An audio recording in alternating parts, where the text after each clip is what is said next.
Hello বন্ধুরা, দেখো আমি যে শুক্তো বানাবো বলে এখানে সর্ষে বেটে রেখেছি আর এখানে সবজি কেটে রেখেছি। কড়াইতে আমি তেজপাতা আর জিরে ফোড়ন দিয়েছি, দিয়ে এবারে সমস্ত সবজি ভালো করে একটু নেড়ে চেড়ে ভেজে নেব। তো এই সবজিগুলো ভেজে নেওয়ার পরে আমি এখানে মশলা দেব। তার মধ্যে প্রথমে দেব হলুদ, তারপরে দেব জিরে, তারপরে দেব নুন স্বাদ মতো। এরপরে আমি একটা মশলাও তৈরি করে রেখেছি, ওটাও তোমাদের সাথে শেয়ার করব। দেখো এখানে আমি প্রথমে সবজিগুলোকে মশলার মধ্যে নেড়ে চেড়ে ভালো করে ভেজে নিচ্ছি। তারপরে এখানে সর্ষে বাটাটা অ্যাড করে দিলাম। সর্ষে বাটাটা অ্যাড করে সামান্য একটু জল মেশালাম। জল মেশানোর পরে এখানে আমি আরও দুটো জিনিস অ্যাড করব। প্রথমত দেখে নাও তোমরা, আমি এখানে দুধ অ্যাড করছি। এটা অনেকে দেয় অনেকে দেয় না, তো আমি ভালো লাগে আমার দিতে, টেস্ট হয় তাই জন্য আমি দিই। এরপরে বড়িটা লাল করে ভেজে নেব।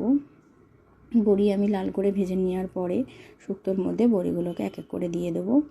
এরপরে আবারও ভালো করে আমি শুক্তোর মধ্যে বড়ির সাথে ভালো করে নেড়ে চেড়ে সামান্য অল্প আঁচে ঢেকে এটাকে রেডি করে নেব। তো মশলাটা যেটা বলছিলাম, এইটা হচ্ছে 5 ফোড়ন আর জিরে আমি ভালো করে রোস্ট করে আগে ভেজে কড়াতে, তারপরে রোস্ট করে নিয়েছি। তারপরে লাস্টে এটা অ্যাড করে ঘিয়ের সাথে পরিবেশন করলে দারুণ লাগে। দেখো তোমরা শুক্তোর কালারটাও দেখে নাও, তোমরা কীভাবে বানাও আমাকে